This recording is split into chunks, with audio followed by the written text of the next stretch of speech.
Escalating Poverty and Disability, basically from a feminist point of view. I'm glad that you have been able to come today at a time when there is crisis completely all over the world. And this meeting has two ISL interpreters, Nitika and Prachi, who's already there. Nitika will be joining us. And it's good to be here to discuss climate change, and most of the speakers today are well versed in it. Many of them have been part of the climate change movement among the disability work, both academic as well as something that has as activists. And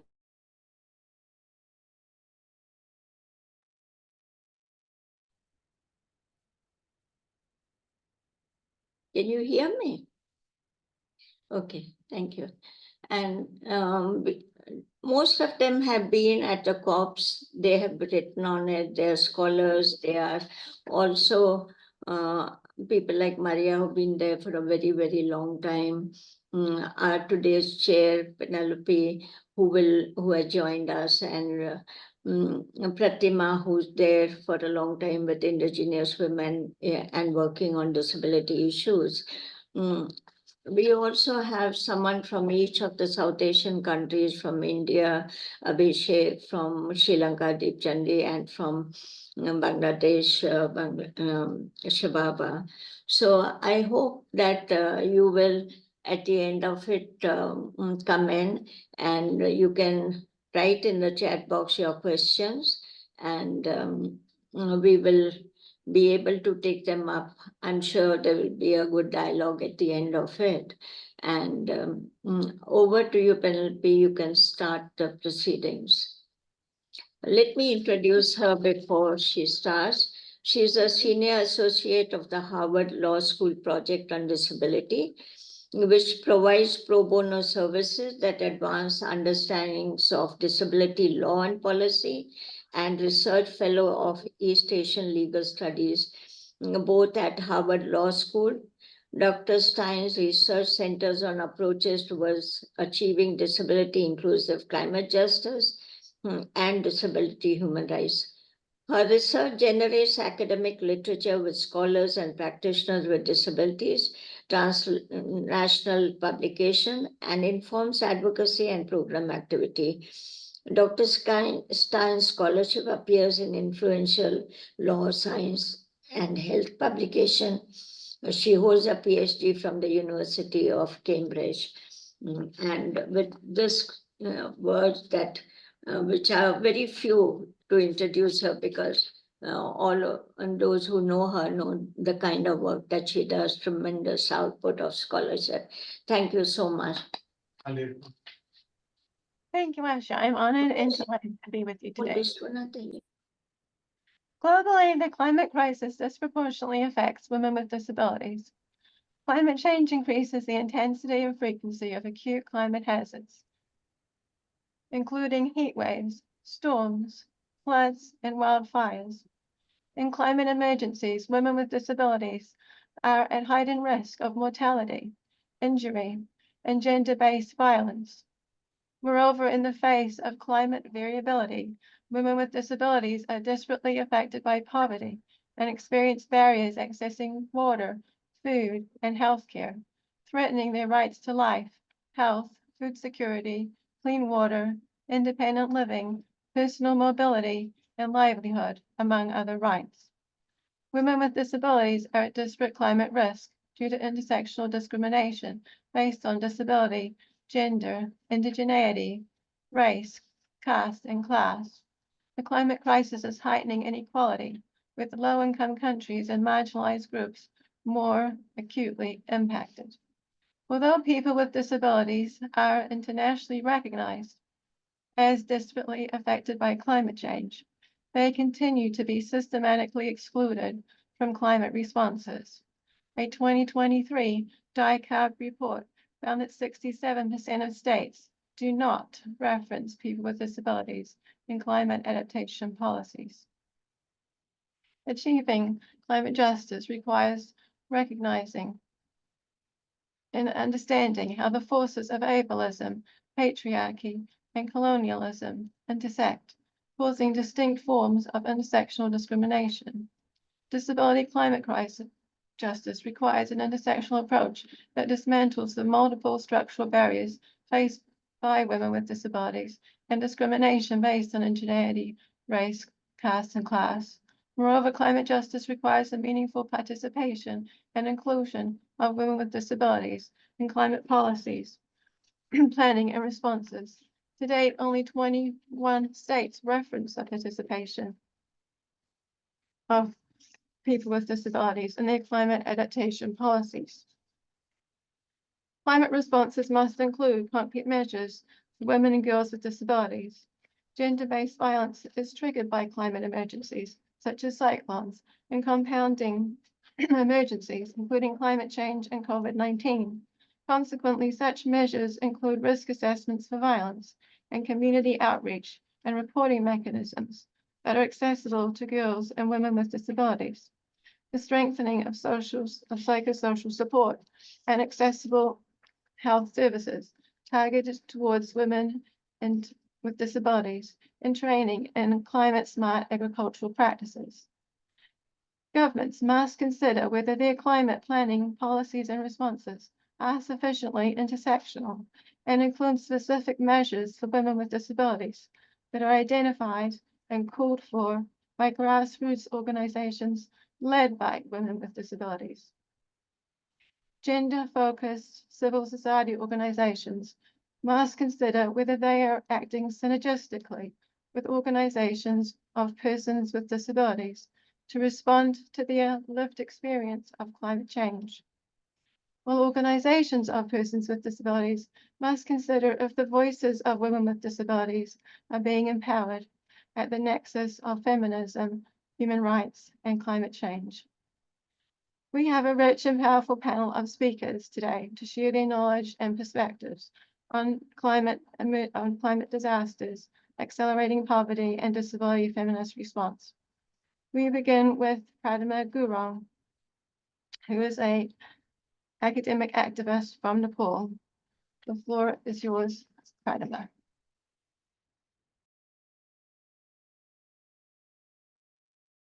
Thank you, Penelope, and thank you, Asaji. Good evening and indigenous greetings. I am Pratima Gurung, and I represent the organizations that works on the indigenous women and girls with disabilities in the context of Nepal. And also I have been associated with one of the single women university in Nepal, that is Padma Kanya College. So it's a very good opportunity, and it's a very contextual time to share the discussion that is happening in this side event on the Commission on the Status of Women, when we are discussing about accelerating the achievement of gender equality. And we are talking about the empowerment, addressing the poverty, and strengthening the institution. So for us, it's very critical time to accelerate the progress on the current climate crisis that we, all of us, are impacting. And when it comes to the most marginalized groups, our lives has been impacted by many factors.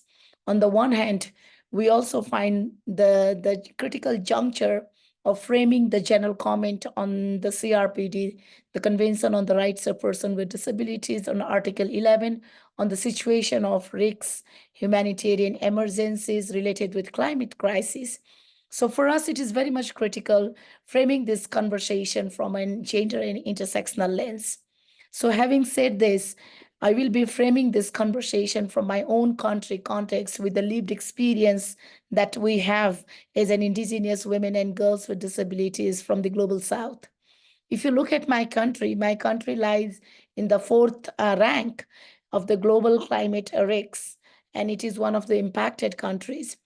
If you look at the Himalaya, the glaciers of the Nepal, we see that the glaciers has been decreasing from 24%, and it is in a very decreased way. The mountains slope stability the temperature rise and the acute climate hazards related with landslide, floods, heat waves, forest fires, and many other challenges related with the drought, and also the increasing range of rainfall and the pattern of the rainfall in a very climate emergencies crisis. So these are the kind of things that we are happening and we are experiencing in our day-to-day lives. So if you look at the entire climate crisis and relating that to the most marginalized population, we see that the intersectional operations related with indigenous people, women and girls with disabilities, indigenous people with disabilities, this climate crisis, it operates in many different layers of operations.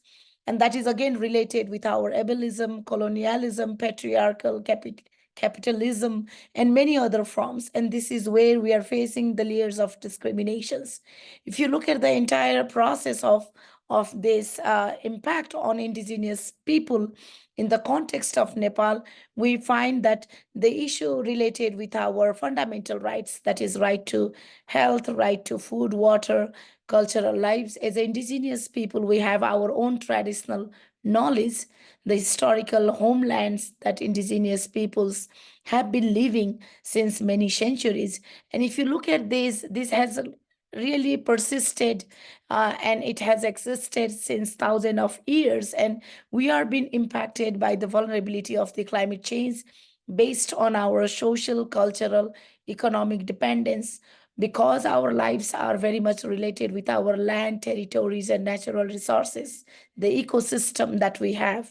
And that ecosystem is again connected with our structural discriminations that we have been facing as indigenous peoples, and that is related with our colonialism, our racism. And sometimes, most often, when it comes to climate crisis and also disasters, indigenous peoples are lead to forced relocation.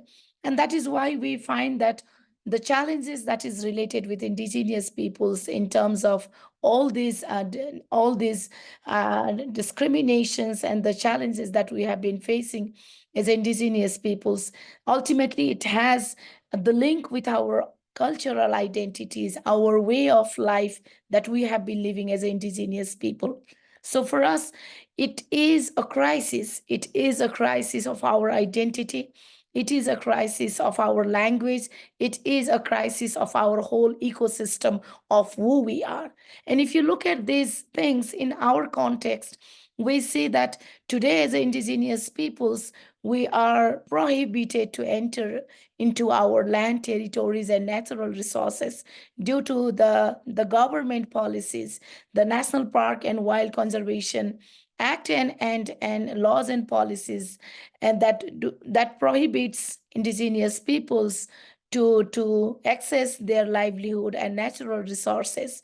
At the same time, on the other hand, there are so many other development projects that is happening. And in that context, the pre-prior and informed consent, the right to self-determination of indigenous peoples, the right to exercise collective rights of indigenous peoples, that has been violated. And indigenous peoples are often they are facing forced eviction, rape, and illegal killings.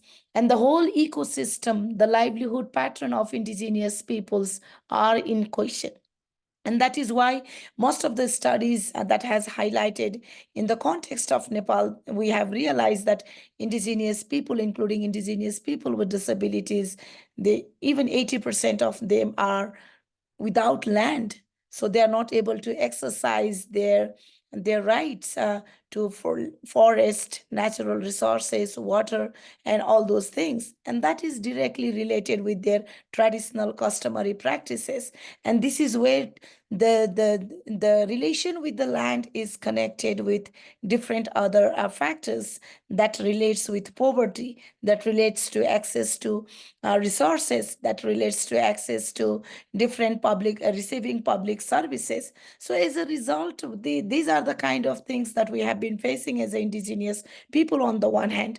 On the other hand, if you look at person with disabilities and the limitations they have related with their impairment group, we find that most of these climate crisis that is happening in our country context, there is lack of understanding the whole climate crisis conversation on the one hand. On the other hand, the whole conversation on the climate crisis are not disability inclusive, because people with disabilities are left from the very initial stage of planning, of the implementation of the project, even in the monitoring. And if you look at the whole entire system of addressing the climate crisis, the early warning system, the accessibility, the evacuation systems, all those things have not addressed the issues and concerns of person with disabilities. As a result, we find that there has been many challenges related with a person with disabilities, like accessible shelters. So if you look at the accessible shelters, study shows that it is 80% of them, those who have not received accessible shelters. So if you look at the access to natural resources and water, land, territories, most of the indigenous peoples, including person with disabilities, near about 80% of them, they do not receive adequate forms of waters. And this is where we see the issue of health sanitations that has been exaggerated to many marginalized groups. And if you look from a gender perspective, looking at the different diversities, including indigenous women, there are so many things that is connected with their day-to-day lives. As a result, the issue of sexual health and reproductive rights, the issue of violence, the issue of discrimination, that is the structural discrimination and the historical discrimination that has not been a part of discussion within the climate crisis. Today, we see the challenge related with emotional, physical, and sexual violence that is related with indigenous women and girls with disabilities. The study that we have recently connected on the nexus of climate change and sexual health and reproductive rights, it clearly outlines that indigenous women and girls, near about 58%, has been impacted on the livelihood, 55% on the environment, 50.7% on social lives, 50% on food and insecurity, 52.2 on mental health, and 47.8 on health. So this has really brought a kind of critical conditions. And if you look at the entire relation with the poverty, we find that more than 70% of them do not receive all these fundamental rights, and that is leading to them into a very extreme poverty. It is as a result, if you look at the nexus of indigeneity, women and also person with disabilities, we find that there is a extreme level of attitudinal barriers, the psychological barriers, the environmental barriers, the institutional barriers, and also the programmatic barriers when it relates to climate change. The understanding of multiple identities in the whole climate change discussion is been a missing agenda. That is why it's a very critical time for us, because at the global discussion, when the COP is being negotiated, when every year when we are discussing on the UNFCCC framework, the issue of loss and damage in relation with who is most vulnerable, who are the people who are on the front line, and how is the climate crisis impacting to those most vulnerable groups. It has really been a very critical question. Today, we have realized that the COP20 had a discussion on the global stocktake discourse. And when this global stocktake discussion is happening at the global level collectively for the progress of meeting the goals of the Paris Agreement. And if you look at the Paris Agreement, the issue of person with disabilities, women, indigenous people, and indigenous people with disabilities, all these marginalized groups, issues and concerns and the barriers that we have been facing in our day-to-day lives in the global stock take conversation is invisible. It is unheard and it is unseen. So for us, it is very critical time to rethink about the debate of the global stocktake, because today in the Commission on the Status of Women, in the 68th Commission on the Status of Women, we're talking about the progress of accelerating the progress relating with the empowerment of women. So it is time for us, it is very much critical to see all these nexus within this diverse women. On the other hand, in the academic discourse also, we do not see this comprehensive and holistic intersectional approach related with these diverse and multiple groups that I have so far discussed. So I think it's a very critical time for us to look at this nexus and to look at this global conversation that is happening on the one hand. On the other hand, we find the different government, the member states, they have made a commitment for the climate finance relating with loss and damage, and also the disbursement when we talk about the climate just initiatives. So this has not trickled down into the lives of those marginalized groups. So it's time for us to reframe the narratives, looking at the paradigm shift and defining us what does that paradigm shift look like when it comes to women and girls with disabilities, when it comes to indigenous women and girls with disabilities in the context of global south. So I'll just stop here this conversation, and I look forward having more conversation and discussion with for a recommendation on the next section. Thank you very much for providing me this opportunity. Thank you, Pradima. Now we will turn to Abhishek Kumar, who is researching the disproportionate impact of climate change on persons with disabilities. He is presently serving as an Abhishek Abhita Fellow on Disability. Yeah, thank you, Penula. Namaste, everyone. This is Advocate Kumar from Ranchi, India. I'm the founder and curator of the Sangyan, an initiative working on the intersectionality of law, environment, and disability. And as well as for last couple of years and so on, I'm working as a NCPTB Javed Avidi Fellow on Disability, where I'm working on the intersectionality of climate change disability. Uh, Today, to begin with my presentation, I will state this that there is no climate justice without gender equality and disability inclusion. And at the outset of my presentation, let me state that person with disabilities in general and women with disabilities in a specific, despite contributing the least and being most vulnerable to climate change and disasters, are at the forefront of climate change's disproportionate impact and are subject to eco-ableist responses to it, climate action responses to it.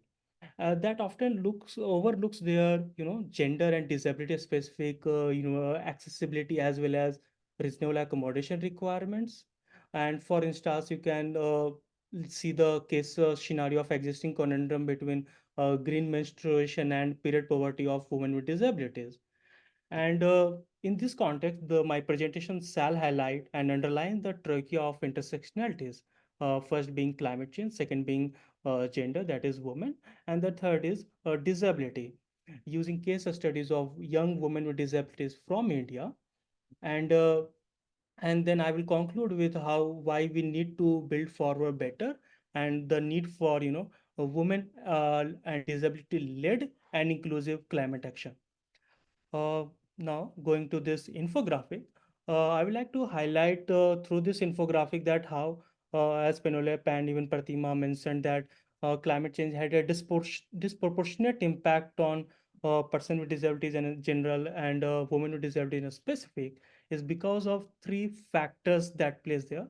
That is greater exposure, higher sensitivity, and lower ability.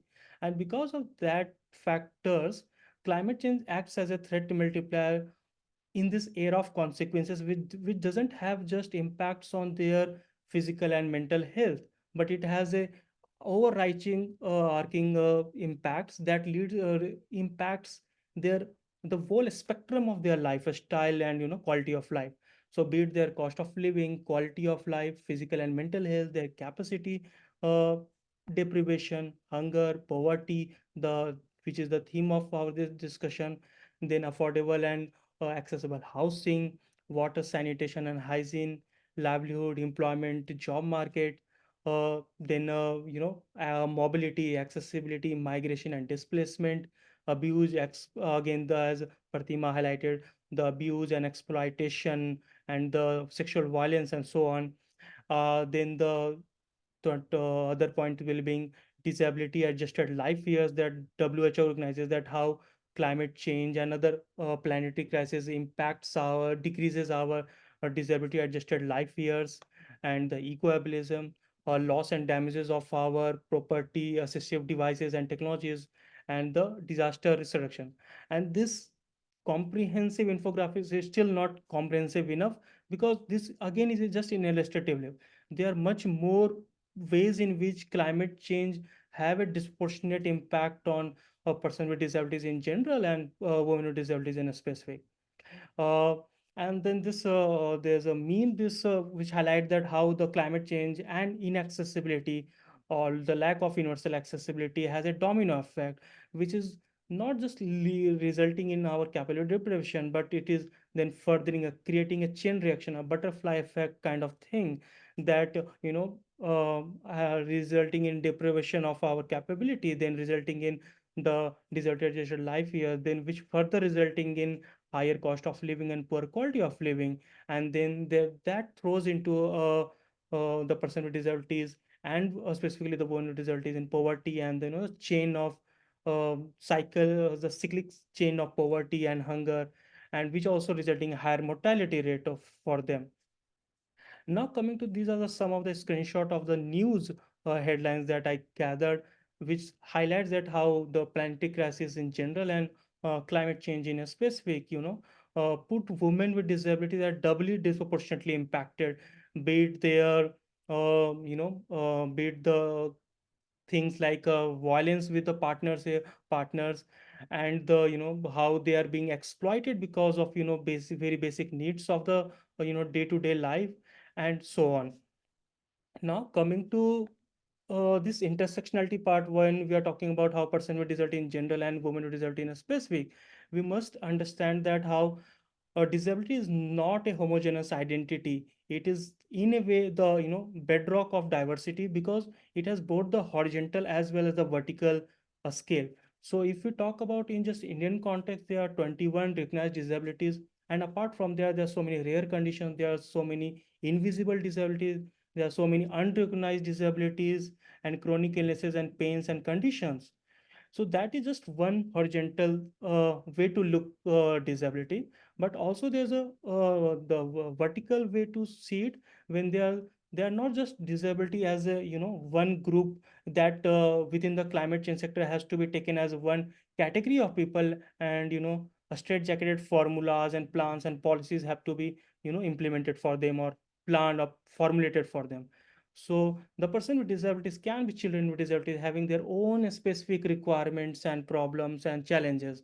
Same with youth with disabilities, then trans with disability, minorities with disabilities, women with disabilities that we are talking today, and elders with disabilities, tribals or indigenous communities with disabilities, and migrants with disabilities. Now, on the right-hand side of my presentation, there is a map of India which showcasing different climatic conditions uh, that there is prevalent in India.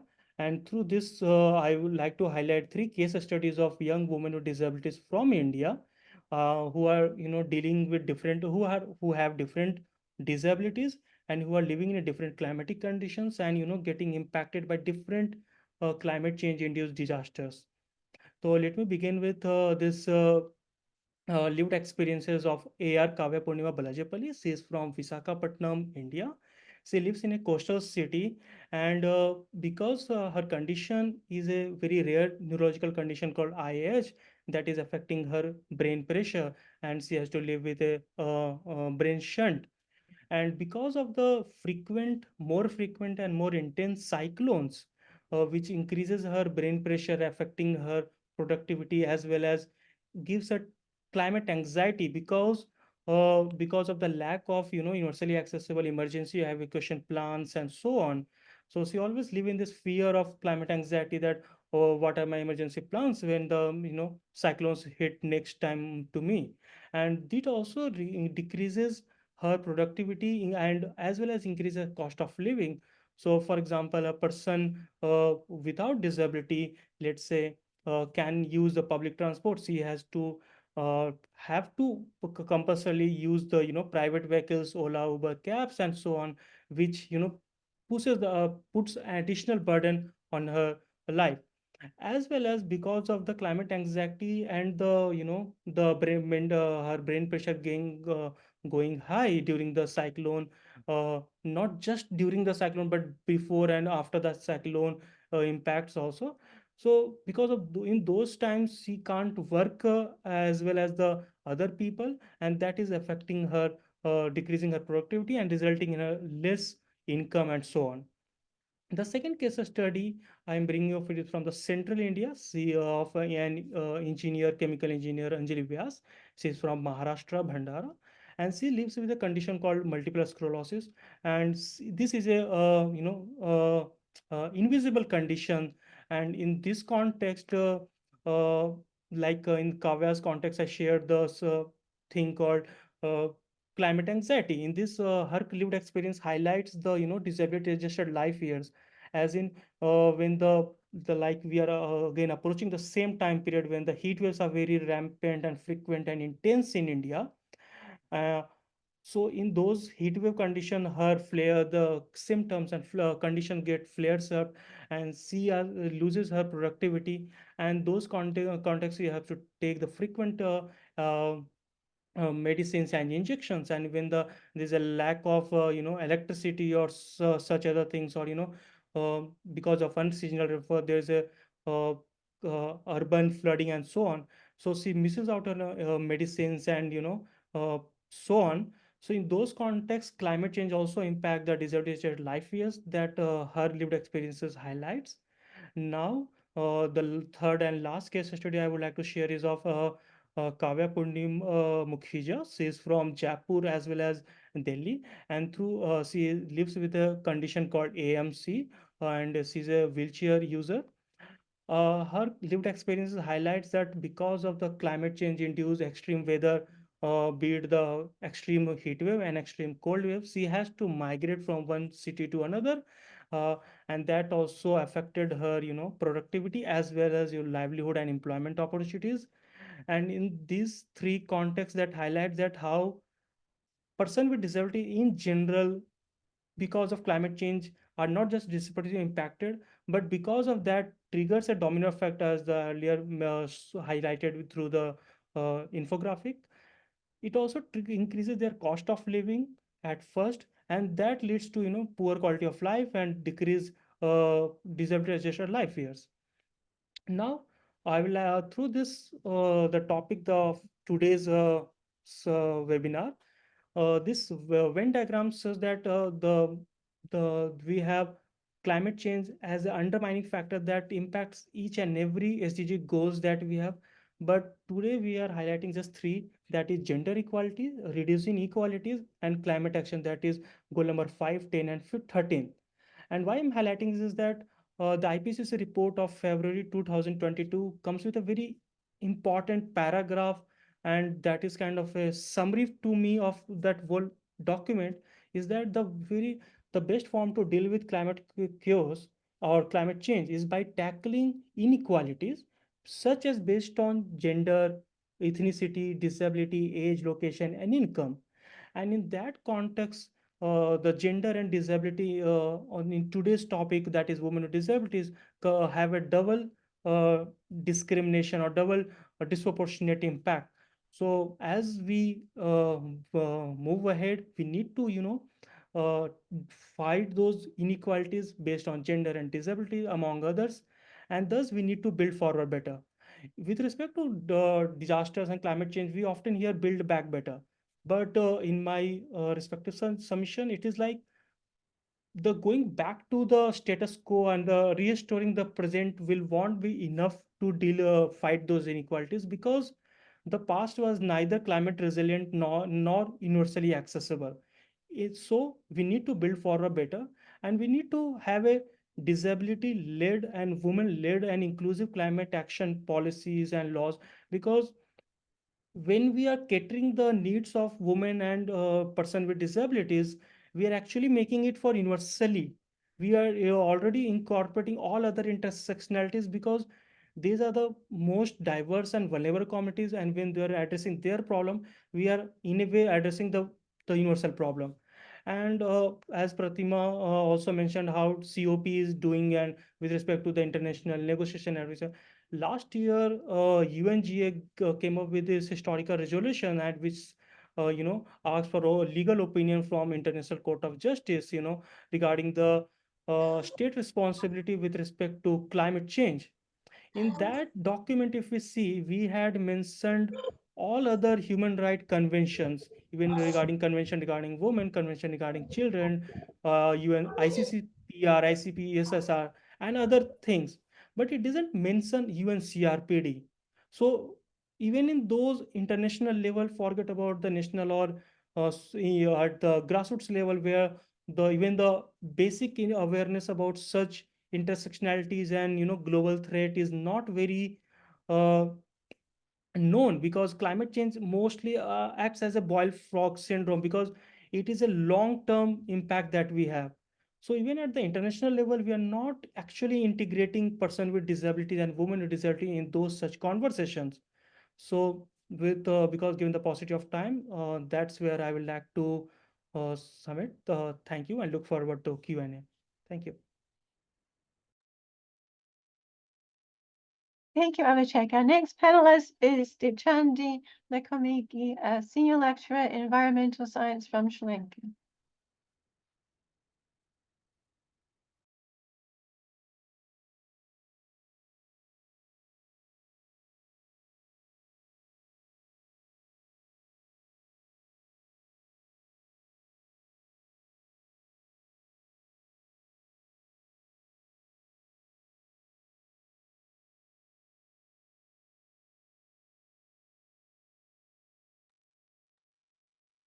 Dipchandi, please proceed. Thank you. Thank you so very much. Could you all see me and hear me now?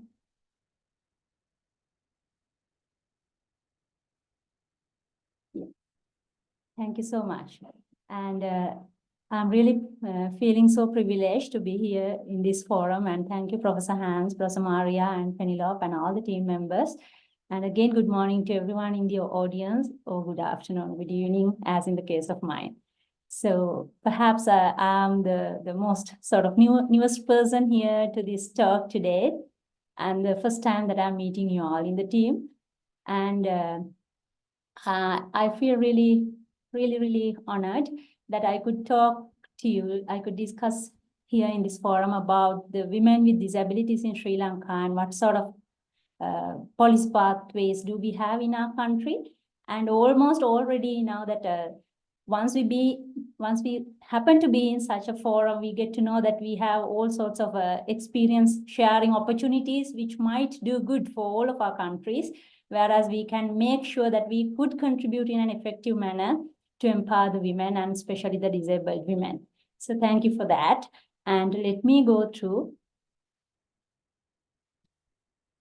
a very some basic information regarding my country. Perhaps all of you all know what Sri Lanka is, and the extent. It's a small island country in the Indian Ocean of around 65,000 something square kilometers in area, with the coastal belt around it being an island.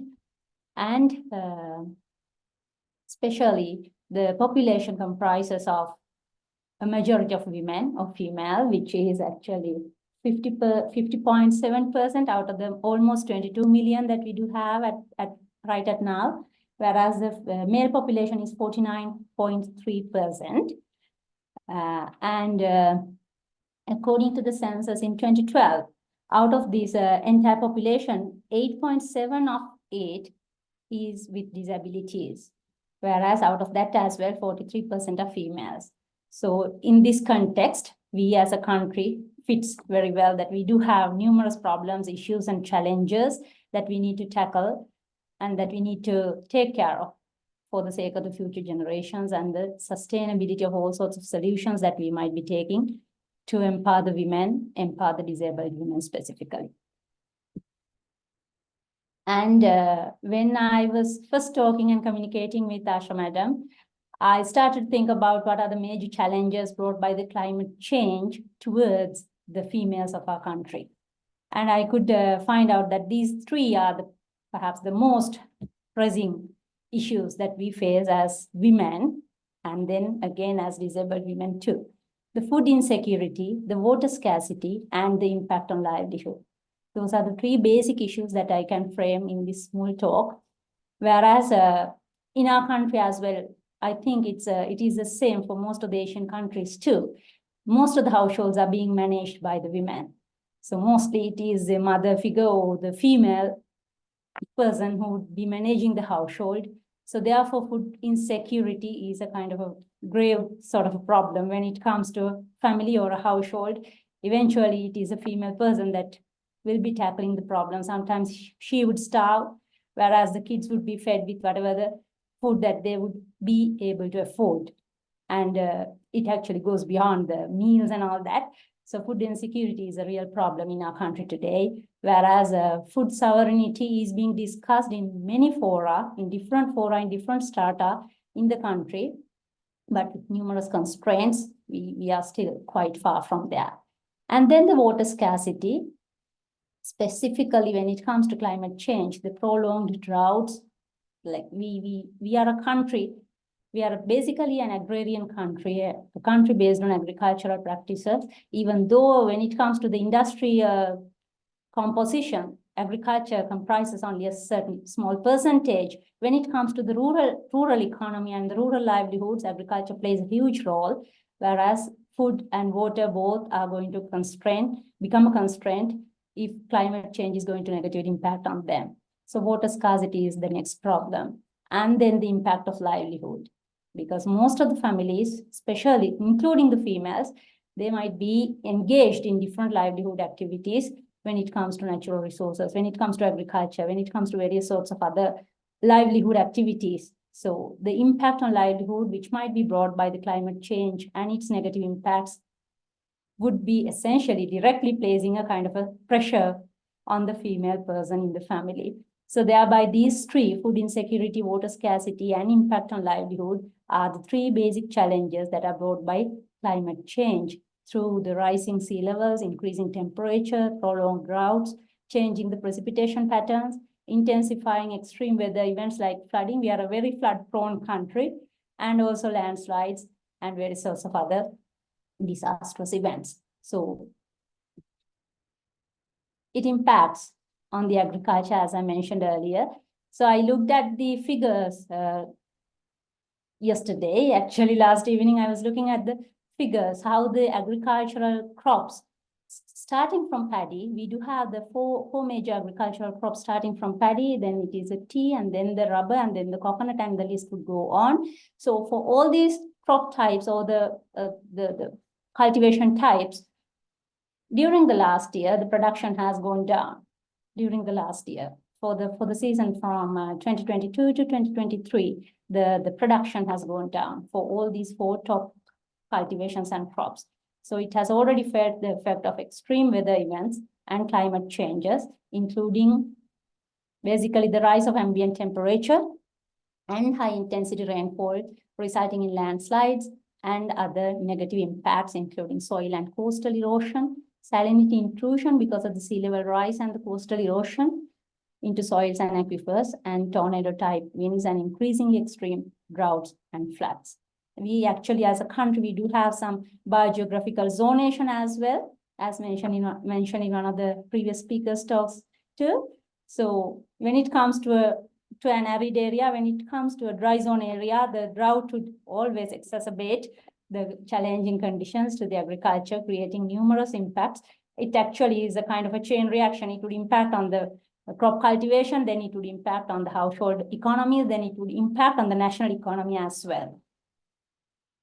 So when the quality of life could not be met as it has been in the previous, like it has been before a natural disaster or a climate disaster, and when the basic needs become a challenge, women in our country also face mental health challenges and gender-based violence, as mentioned by Abhishek previously. Gender-based violence prevails in Sri Lanka too, unfortunately. So as I mentioned earlier, most of the households are being managed by the women, by the female. So when the economy of the family, economy of the household come into a kind of a crisis situation, it's very likely that gender-based violence or domestic violence becomes the case in most of the rural areas where educated people, educated families, educated couples are not the case. This is one of the most prevalent cases. And we do also have various kinds of news reports and all that related to these sort of examples. And the other thing is, in some of the areas still in our country, the land tenure issues are still there, whereas the right or the ownership for the land is not given to the person who is a farmer. So in case of droughts, in case of floods or whatever the climate disasters, they become unable to claim for the drought relief, claim for the flood relief or whatever that, because the right to the land is not clear. Most of the lands are government lands, whereas they encounter different challenging situations in sort of droughts, floods, and various kinds of other climate disasters because of the land tenure issues are there. And then loss and damage to land also keeps accelerating this pressure, especially when it comes to gender inequality. It again keeps on even furthering the issue. Whereas, as I mentioned, it is a kind of a chain reaction. It keeps on circulating. It keeps on reiterating these sort of maybe you don't have the right and the ownership to the land. You don't have enough economy. You don't have enough finances to go for the fertilizer. You don't have access to the fertilizer concession sometimes. So those sort of problems prevail in our country as well. So constant impact, as shown in the picture here, the coastal erosion keeps on pressing the coastal communities. Again, as I mentioned, the women or the female who are managing the households might find it very difficult to cope up with, especially with kids and the other family members taking care of their needs and demands. And there is this one thing that came to my mind when I saw these pictures. So in Sri Lanka, there are regions where the threat of drugs, threat of sort of illegal activities, right? I think it's okay that I mention here such illegal activities, like even like something close to human trafficking might sometimes take place especially in coastal areas, because those are the areas that interactions are really high and frequent. So illegal sort of activities are going to invade into the country when the economy of the household, when the peace and the peacefulness of the household is going to go away. These sort of negative components of the society might easily grow in these areas and regions. So these are the threats. Actually, even though we don't feel like at an instance we don't feel, but these kind of repercussions are all the time there when climate change issues are not going to be addressed effectively and efficiently. We are a country like that is the most special case as at very day, as at present. Perhaps the country is undergoing the worst ever economic crisis since a couple of years' time. So when you have an economic crisis and on top of it, you do have all these sort of climate change impacts, impacting on your livelihood, impacting on these sort of discriminations like gender inequality and all that, it's going to be quite complicated picture. But I actually don't want to talk about the negativity all the time. There had been nice positive outcomes brought up by the non-governmental organization and specifically the United Nations Development Program. The country office has been doing a great deal of work to eradicate the poverty and its other social issues that were escalated by this gender discrimination and all that. So there had been a number of cases where we can actually call them success stories. And UNDP is one of the main bodies who are working towards achieving that. And there are various kinds of other organizations too. Plus, we do have many activists, actually a sufficient number of, an adequate number of activists, feminists, plus academicians who are really into this domain today, who have a real genuine thought of doing something to bring a betterment to the women and especially the persons with disabilities in the country. So when it comes to policies, because I wanted to talk about the policies a bit as well, We in Sri Lanka, we do have a kind of a nice setup in terms of the legal framework, acts and policies. And I believe the lack of financial sort of a sponsorship or the patronage or the lack of funding in simple terms is one of the reasons that hinder the implementation or the successful implementation of the effective implementation of these policies and acts. The setup is already there. The infrastructure is already there. The channels are already being established, but sometimes things get stagnated because of the lack of funding, perhaps. So as I mentioned, the UNDP is doing a great deal of work. And I believe this very forum that we are talking today might bring in some sort of good things into this setup of our country, because we have to have that responsibility of being agents who would bring the change that we really require to address the problems that we do have in our countries. And especially me representing a university in the country, I think other than teaching, other than our main role of teaching students, teaching undergraduates, we do have this whole responsibility of bringing some positivity or empowering these communities, empowering the marginalized communities who are around us through whatever the way we could. So I believe I will become an able person after this discussion today, thanks to the networking opportunities that I get hereafter. So those are the policy responses in Sri Lanka. We have been having good policies, good acts, like sufficiently being addressed since around 2-3 decades. And the most recently, this is one of the most significant achievements as a country, I guess.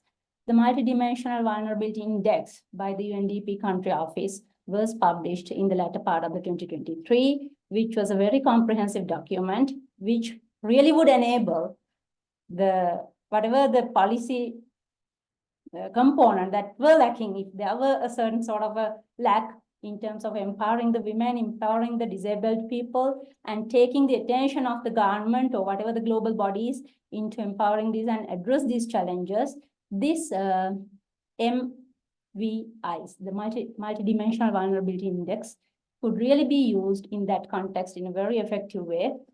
So it had analyzed all sorts of like, rather than looking into some singular economic indices like poverty index or whatever that, it is a kind of a very comprehensive work, comprehensive analysis, so which would enable us to go for better policy planning and implementation.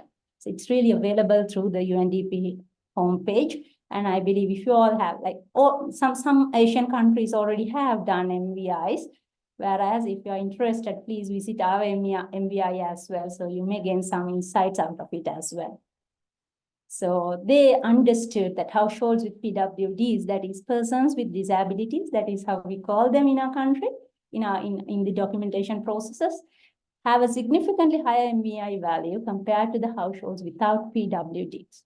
And also, given the percentage of incidences, we clearly see that 60.4% of vulnerability incidences were there in the households where at least one person of that household was a person with a disability. Whereas those without PWDs or persons with disabilities, it was only 54.4. So this disparity emphasizes the need for comprehensive policy interventions and support systems to address the challenges faced by the households with persons with disabilities. It offers it as recommended. I think I compiled this together with their recommendations and some other recommendations that I could find through my literature search. Enhanced Thank you so much, to Andy. Could you wrap up and say a minute? That would be great. Okay, sure. So these are the recommendations that I could find in order to address these challenges. As an academic member of a state university, I would little further, I would like to talk about this implementing sustainable farming methods as climate adaptation. For example, smart agriculture, and then flood-resistant seeds and tolerant seeds or tolerant sort of crops and cultivations, climate resilient water systems, because we do have enough academic community who would be really good in doing these sort of research and coming out with very successful outcomes. May it be agriculture, may it be water engineering, may it be something else, may it be soil restoration, likewise. So these are the governance sort of implications that we would like to take into discussion. And we would like to draw the attention from global communities and other organizations who are in a capable position to fund us or partner with the Sri Lankan government to address the problems that we do have in our country. So with that, I would end my short presentation, and I again thank every one of you in the team for letting me in the discussion, and that I was able to bring our context to you as well. Thank you so very much. Thank you, Dipchandi. Our next panelist is Shababa Haq, a doctoral candidate at Durham University. Hi, thank you so much, Penelope. I'll just try and share my screen and hopefully that works.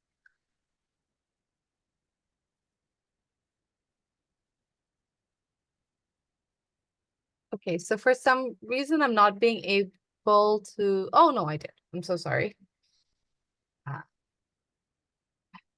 Just give me a second.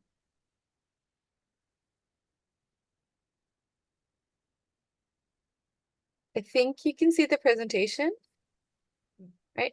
Shabana, we can see your presentation. Yeah. But we would like Just give you me to a open your second. screen, video. Oh, so yes, Push. sorry. Just yeah, I'll just do both of those things in a second. Okay. Can you see me? Hi. Yeah. Okay, great. So today I'll be talking about a small project that I did a year or two ago, and then even during my PhD, I kind of built on that small project, even though that's not exactly what my PhD is about. So I'm doing my PhD at Durham University, and my PhD is mostly about understanding the livelihoods and work experiences of women in the Bengal Delta in the Sundarbans area. So I'm looking at the Bangladesh Sundarbans. So I'm funded by the GCRF Living Deltas Hub, and the hub works in different deltas, 2 deltas in Vietnam and 1 in Bangladesh. So my work is mainly to understand the livelihoods of women living in the coastal areas. However, this is a project that I did a few years ago, and during my PhD, because the project was in the same area as my PhD, I had the chance to gather more information and also do some more interviews to kind of build on it. So that's what I'll be talking about today. So firstly, I'll go and talk a little bit about Bangladesh's experience of climate change. As we all know, that Bangladesh is one of the most climate vulnerable countries and ranked as one of the 7th of the most disaster prone country in the world by the Climate Vulnerability Index. The country experiences climate change through changes in rainfall patterns, seasonal patterns, unprecedented and sudden slow onset natural hazards such as cyclones, floods, storm surges, riverbank erosion, droughts, sea level rise, salinity intrusion, and land degradation. So where I am working is the coastal belt of Bangladesh. So this is the area that is adjacent to the Bangladesh Sundarbans. The coastal area is known as heavily cited as one of the most climate hotspots in the country. It has a topography. There's a lot of people living there. Most of the people are very poor, and they're exposed to a lot of natural hazards. They get more frequent storms and cyclones, and the salinity levels are getting increasingly high. And when I work there now, even like 3 years ago, so much has changed. Like a few months ago when I went in, one of the biggest things that women were saying, like when I asked them what's changed in the environment, they kept saying that it has gotten so much more hot than before. It is significant in their daily lives. It is significant in everything they do. And all of these things kind of show how climate change is not just something of textbooks and not something that we read about. It's more apparent in the daily lives of the people who are living in these areas. So I mainly work with coastal women. And of course, the impacts of climate change affect us all. but it is true that women and girls are more vulnerable. And this is not because women and girls are made of something completely different. It is because of the deep-rooted patriarchy and the social conditioning and the whole social structure that places them in a position where they're automatically excluded from decision-making processes, cannot establish their own rights within their families or in society as a whole. And as a result, they're often in these positions where they are made more vulnerable and they're made more helpless in a lot of situations. Climate change, for example, during natural hazards such as storms and cyclones, women's mortality exceeds men's by multiple times. In 1991, the floods and cyclones quoted that more than 5 times more women died than men. Even today, maybe the statistics aren't that dark, but surely women are worse to event.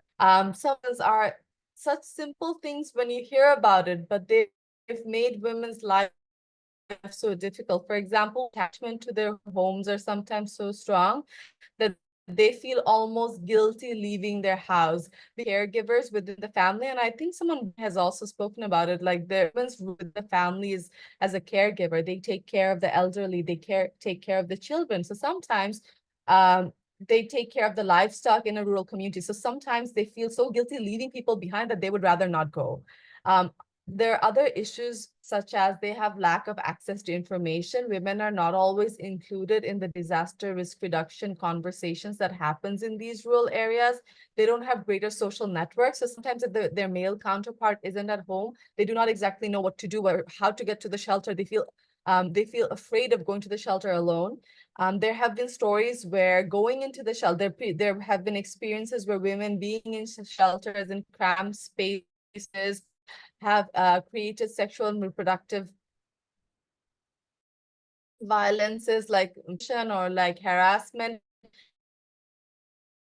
deter them from going in this to save their lives, because the way that Bangladeshi women can be sometimes is that not being ashamed or protecting their dignity might even be higher than protecting their lives. And these ideas that have been like propagated within women really cost them their lives in many ways. In many ways, women's experience of sexual and reproductive health struggles are magnified by climate change. And today I'll just talk a little bit about what SRHR issues are, how they're related to climate change, and then I will work a little bit and talk about how some of the impacts of climate change in coastal Bangladesh have been creating sexual and reproductive health issues in coastal women. So what do we mean when we say SRHR issues? So sexual and reproductive health and rights go beyond just the diseases and dysfunctions. They focus on the aspects of physical and mental social well-being in all matters relating to sexual and reproductive systems. In addition to other issues, it aims to ensure that individuals have the capability to produce and the freedom to decide if and when and how often to do so. For example, women should not just have the right to choose whether or not they want to have a child, but they should also have access to the skills and services that can ensure safe birth at all stages of their pregnancy. And achievement of sexual and reproductive health relies on the realization of sexual and reproductive rights to realize and express one's sexual identity freely, the knowledge of all sexual and reproductive health issues, the right to make their own choices in these matters, and overall bodily autonomy. While SRHR issues are definitely important for everyone, it is not accessible for all. Women, especially women in rural areas, find it more difficult to attain these rights. And in the context of Bangladesh, there's a lot of shame and stigma associated with a lot of the sexual and reproductive health rights, which prevents women from asking for it or even discussing these issues. So why is it an important issue for? Well, as we know, the change both directly and indirectly impacts women's sexual and reproductive health.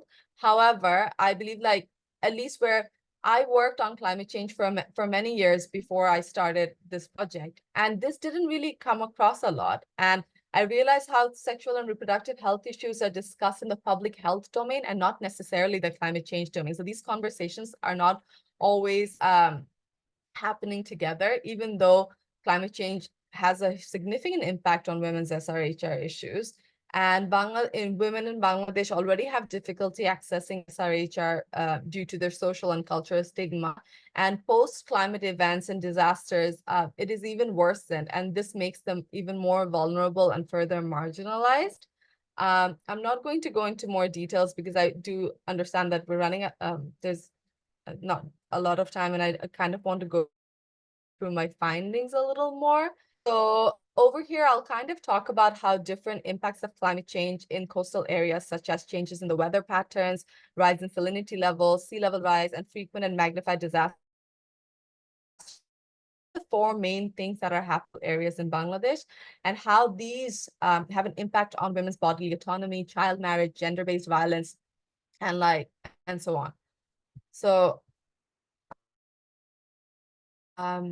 and how to go and share the summary of my findings. Just give me a second. Yep. So one of the first things that happens is the water crisis. In the coastal area, climate change has led to river erosion. So river erosion would always happen in the coastal area. So I don't want to go ahead and say that all of the issues and all of the environmental concerns that are happening in coastal Bangladesh are because of climate change. However, I do believe, and there has been scientific evidence, that this climate change is increasing the process, expediting the process, and enhancing it in many ways. So because of climate change, there has been a rise in river erosion in coastal Bangladesh. Because of this, there is a rise in water salinity levels. This is causing a shortage of fresh water supplies. So a lot of the ponds that had fresh water in the past are now covered with saline water from the river. So this means that there is more saline water in the area. Even if there are saline freshwater facilities for drinking, people hardly use them for bathing or washing clothes. And some of these things are mainly for women to do, washing up for the house, the domesticated chores. And for these domesticated chores, they don't use the fresh water that is already limited in supply. They end up using the pond water, which is now more saline.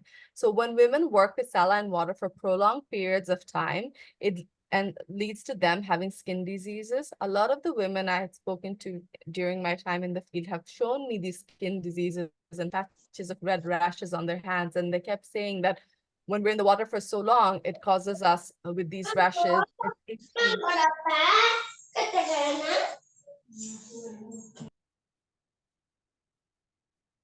Should I continue? Yeah. Okay. So the high level of salinity results in reproductive health issues in women as well. A recent study by ICDDRB suggested that salt in drinking water could be leading to miscarriages in coastal women in Bangladesh.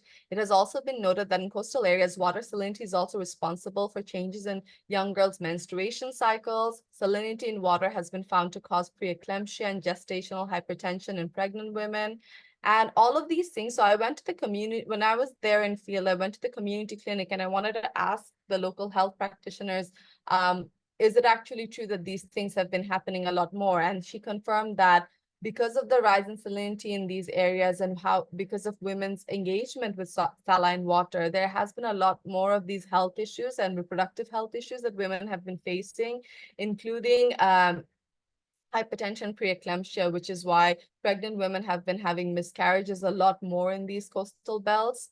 And the other issue about skin disease is that when there is when the visible appearance of a woman's skin changes, it not just affects them physically, it's not just uncomfortable and itchy, but it also impacts their intimate relationships with their husbands and their partners, and it leads to social inclusion and insecurity amongst women. So this is one of the things that's been happening.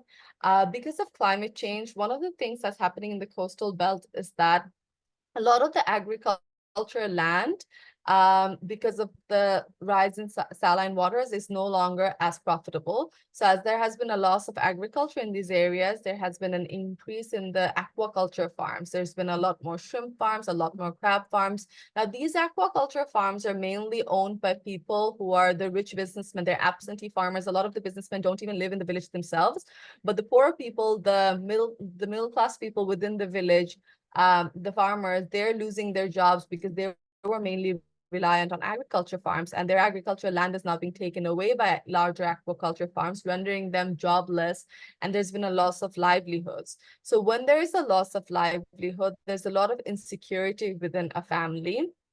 And in a lot of instances, when a family has less money, one of the coping mechanisms they use is that they marry their daughters off. They feel like this is one less mouth to feed, their daughter will be safe. Sometimes they even feel like their daughter will be more secure in someone else's home because they're not being able to feed their children. And when such situations happen, it's usually the girl child who's dropped off school and then is married off.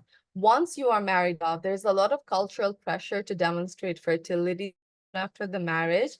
And as I discussed earlier, there's been a lot more cases happening. It creates a perception of infertility among these villages. So when there is this fear of infertility, there's a lot more cultural pressure to make sure that the woman's able to have children. So this means that a younger group of people, younger girls, teenage girls are having children. And there's a lot of unmet contraceptive needs in this age, and it contributes to a lot of high birth, a lot of pregnancy complications such as fistula and infant and maternal mortality as well. In addition, young girls are also often less aware of their own sexual and reproductive rights, and they're unable to understand and even articulate if they feel discomfort or even prevent sexual and reproductive violence from happening to them, even within the context of their own marriage. And that is a very concerning issue. Another issue that happens is the loss of livelihoods and money problems can often lead to tension in the families. And I think this was also evident during COVID as well. And when there is a loss of live income in the family, there's a lot of tension. And in these areas, men are primary earners. And when they're unable to earn, they sometimes release their stress by gender-based violences within the households, often resulting in sexual violences as well. And as climate change affects livelihood opportunities, it leads to seasonal migration, which means for a lot of the months in the year, men migrate and work in other towns, leaving the women alone. And when women are alone, they're often faced with harassment from men in public as well. Another issue with financial strains is that when there is financial strain in the household, women's reproductive health is one of the last concerns, and it's not really budgeted. Especially young girls feel ashamed when discussing their menstrual hygiene. They're unable to even avail sanitary napkins and reproductive health issues as well, treatments as well. And then comes the aftermath of disasters. So climate change increases the magnitude and frequency of natural disasters in Bangladesh, as we all know, and women's safety and security is often breached during these times of disasters. Sexual violence is very common during humanitarian crises, and in these situations, there's a lot of instances when there's trafficking of women and girls, and this has been witnessed during both cyclones Cedar and Isla. Breastfeeding mothers often feel very reluctant to go to cyclone shelters during times of disaster because they feel like there isn't enough privacy and they feel shame. And also in cyclone shelters, they have to share common bathrooms, which deters women from using the bathroom at all, causing UTIs and a lot of other diseases in these situations. Also, during disasters, women are unable to access to menstrual hygiene. Sometimes long periods, and while men can excrete publicly, women feel a lot of shame. Sometimes they would wait for long hours till it's dark and wait till there's a lot less people to go to the bathroom, and this also causes urine infections and a lot of other health complications. So these are some of the findings from the research that I've done. It wasn't very thorough, but I thought the results kind of shocked me as well, because a lot of things that I didn't necessarily connect climate change to both the direct and the indirect ways in which women's sexual and reproductive health is being impacted. And I learned a lot from this research, and I'm really happy to be able to share it with you. And I really do hope that in the future I'm able to go back in and do a more thorough research and come up with better recommendations that can help women have access to better SRHR issues. And I didn't have a chance to Thank you, actually Shababa. do the research with that lens. Thank you so much. Sorry. Our discussant is Maria Kidd, a professor of humanitarianism and social inclusion at UCL Institute of Epidemiology and Healthcare. Thank you, Maria.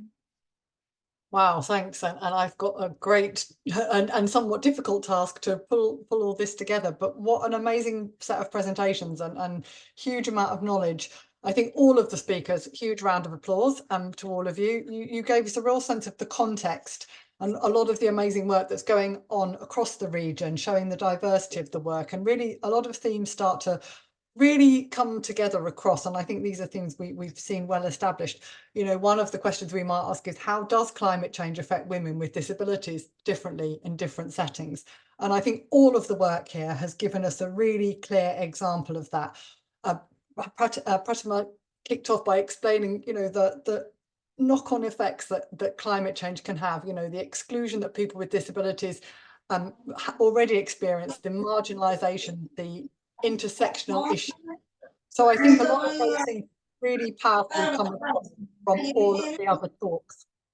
And I think, you know, we ended with Shababa's work, which was a really interesting, different take on the impact of climate change on a specific area of sex and reproductive health. And I guess we can infer from all the other presentations that if it's, you know, if women in general are experiencing those things, we for sure know that women with disabilities will also be experiencing them and may in fact be experiencing them at higher rates. But again, it would be great to have more research around that. And that's something that Pratima spoke eloquently about. This really, there's a need for much greater research, like the research that Shababa just presented and the research that Dipchandi started to present around Sri Lanka, to really understand those intersections and nuances around the impacts on women in general, but women with disabilities specifically. And we might also extend that to women with different impairment groups.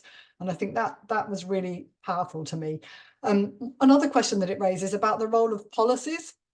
All of the countries we've spoken about have policies both on climate change and on disabilities, and how are they really being enacted, and how are they being how is their impact being measured on the ground? You know, are we collecting the data that really shows that, you know, the most vulnerable, as we kept hearing, are the ones that are genuinely being addressed and included? I think the coalition building is really interesting, and Dipchandi ended with a call for working closely with her colleagues in the region, and I'd really echo that.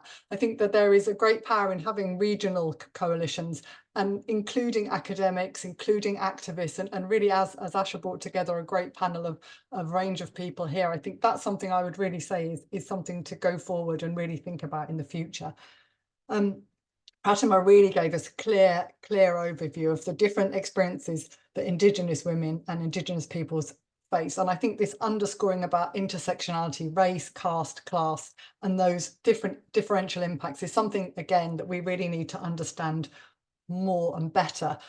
I guess the questions around solutions and what solutions both in the region and globally, I'll come back to Dipchandi again. She talked about some of the work that's already being done, the impactful work that's being done perhaps around different types of livelihoods or different seed categories, and how that could be expanded out. I guess then the call would be, Dipchandi, to make sure that when you're doing that work and going to the communities to talk about that work, that women and people with disabilities are included in that work and going to communities to engage them. And that's something I think that, you know, engaging with the different groups, the climate community, the disability community, really coming together, I think, you know, is where the solutions will be found.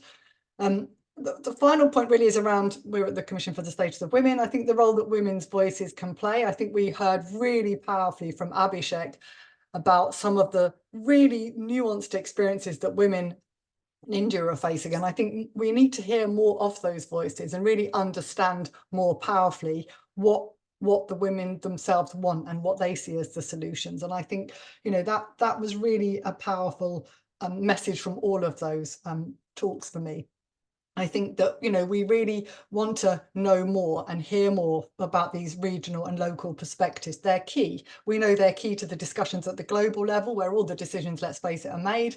including funding allocations. And I think there's a real need, and Pratima, you touched on that, and I think it's really worth underscoring that now's the time. There's, you know, loss and damage fund is being announced. There's a lot of money going into climate adaptations. Now's the time to really ensure that people with disabilities' voices are there. We're in the Commission on the Status of Women. The priority theme for this year is accelerating, as you said, Pratima, gender equality and empowerment of all women, including strengthening institutions and financing with a gendered perspective. I also noted that the review theme was specifically around social protection systems, access to public services and sustainable infrastructure for gender equality and the empowerment of women and girls. I think, you know, we all, for us that have worked on disability, those three areas, social protection, access to goods and services and sustainable infrastructure, are really key to disability inclusion.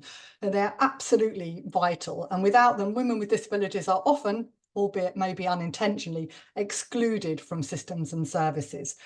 Even if people in power, because of their policies and governance, think they're not, oftentimes unintentionally they are. And I think we've had some, heard some of the things. One of the powerful things I thought about from Abhishek's examples was this temporality of some of the issues that people faced. It's not a continuous thing, it might be a temporal issue. And how do you address that when you're thinking about policies to mitigate? I guess some of the work we've been doing at the Global Disability Innovation Hub has been around looking at sustainable infrastructure. And my colleague Michaela is always very keen to note that for infrastructure to be sustainable, it also has to be inclusive and resilient. Those three things have to come together, and we have to work with a range of stakeholders to really understand how that troika can be achieved. I think for me, there were three issues that really cut across the presentations and are vital to any ongoing discussions around gender, climate change and disability. And the first is to underscore what all of us have talked about, this need for an intersectional lens to understand, examine and unpack these issues, to really understand, sorry, yes, I can go slower, it's the Irish in me. We talk a lot about, you know, a lot of the literature coming out from the climate community talks about the most vulnerable, addressing inequalities. We really need to understand who they are and what those issues, including the historical injustices, and Pratima, you touched upon that yourself around coloniality, etc. And I think, you know, we need to really be clear that the interventions we do don't, you know, that they really reduce injustices, not just redistribute them to someone else, that they get put onto another community or in fact worsened. I already spoke a little bit about how this should be linked to funding mechanisms. We know these are currently being put in place to you know, address some of these issues, loss and damage fund, but we really need to be sure that women with disabilities are front and centre in those discussions. I think another thing that really struck me, and this is certainly not my unique idea, but it's certainly worth reiterating, there's a real need to balance what we call the technological or the technocratic approaches, and that could be seeds and different livelihoods mechanisms, Dipchandi, for sure, but I think we also need to be sure that we need to do those in tandem with measures to address social inequalities. And that's something that Shababi, you really highlighted, you know, the nuance of your presentation about how those gendered injustices, you know, the sort of really entrenched views that are held in society can really perpetuate some of these inequalities. And how do we address those and not really, you know, not assume that a technological solution is going to magically make those go away, and particularly for women with disabilities. And finally, I'll come back to a point that I think Penny might well pick up, Penelope might pick up. You know, we've talked a lot about need, and we know that, and there's been a huge push in the climate community to really come back to a human rights-based approach to addressing climate change. We've got existing human rights mechanisms in place. There are global commitments to human rights legislations, including and especially for people with disabilities. But we need to build on these structures and hold states and institutions to account and listen to women's voices within this, including gathering evidence and data, disaggregated data, to really corroborate their status and ensure that existing inequalities are not perpetuated. And I will end there. But thank you again, all of you, for your wonderful presentations. Thank you, Maria.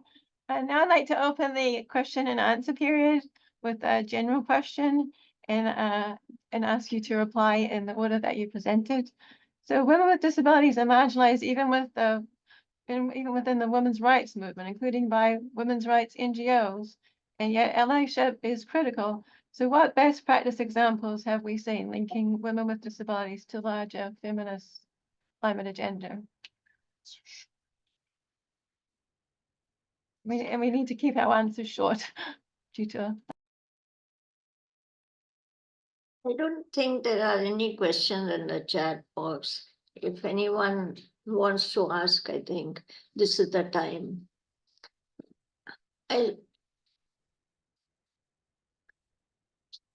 There are a couple of things that I wanted to say, Nalpi, if it's okay to end up here, that there are a number of things that have come out from today's panel. From my own work also, I've seen not only, every type of disaster, every type of climate change has different kind of impact.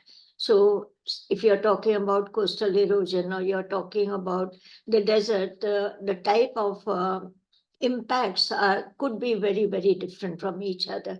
And I think in the long run, we'd have to look at that also, because we have seen that in the coastal region where I live, there are island after island that is lost. And women with disabilities whom we worked with, and we did an adaptation inventory. There is no money. What Maria said is so true.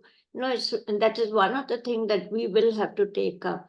And the other thing that has happened is the recent voices on domestic violence that has been increasing due to climate change. If it could happen in COVID, it's happening now again due to climate change, and no one was talking about it. But I think now women have started to talk. And I think that is another issue that we could highlight for the future. And otherwise, thank you so much for all your inputs. And I think when we started, I thought that we'll have, people who have done seminal work like you or Maria or Pratima, but bringing in younger people also. It was so good to hear all of them bring out, different kind of visions that they had or different kind of issues that were taking place. So that worked out. So I'm glad about that. But I'd like to thank you so much for chairing this, and Maria for winding all that up so very, very well. And Pratima, as usual, is so good. But I was so impressed with Shababa's work that she's doing on SRHR. Very few people do. And Deepchandi about her work in Sri Lanka. And Abhishek, of course, I know from India and know that he's really good. And so it is good to have a man also. So I'm so happy. And thank you so much, Penelope. Would you like to say a word? There's one question in the box for Shababa, actually. Shababa, can you see it? It's about, are there any Bangladeshi NGOs working on that issue that you spoke around? So yes, there are some Bangladeshi NGOs working on SRHR issues quite specifically, and very recently there have been a few more projects. I think I just attended a seminar last month where someone's done a paper on climate change and SRHR issues. However, I do think that there is such a gap in this, in the sense that there is no scientific correlation between the two things, and I think it'd be really good if there was more scientific evidence that kind of did a more clear linkage between how is salinity actually affecting reproductive health, is salinity actually causing these skin issues, are these things actually being caused by climate change? And there is no scientific evidence for these things, and I think without that scientific evidence, it becomes really hard to push this agenda in global platforms and negotiations, and to ask for the necessary kind of action that needs to be taken to prevent this. So yes and no. So there are NGOs working on this, but not specifically on the interlinkage. And there is so much room for more work to be done, especially from a scientific point of view. Thank you.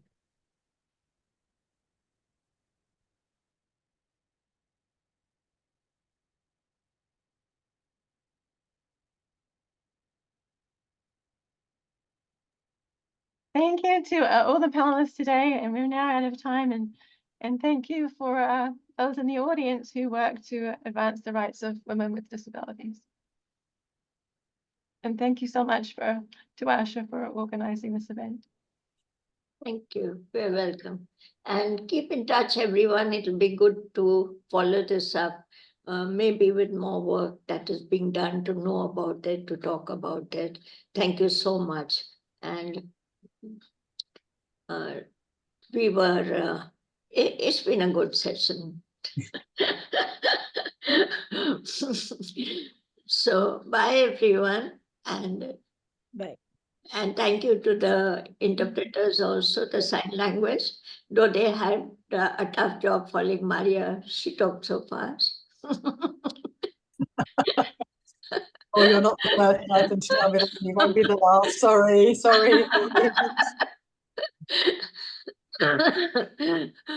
Okay, then bye, everyone. Thank It's- you, ma'am. Everyone, good night. Natasha, people Bye. are asking about the relevant information. Maybe you'll put something on your website, right? It Yeah, would- we'll do that. And we'll make this into a YouTube and share it with all of you. And hope the CSW one works. But if it doesn't, we will do that and share it. Thank you so much. Thank you, Abhishek. Nice to see you. Thank you, ma'am. Thank you, everyone. Nice to see everyone. Bye-bye. Bye-bye. Bye. I hope someone took a photograph.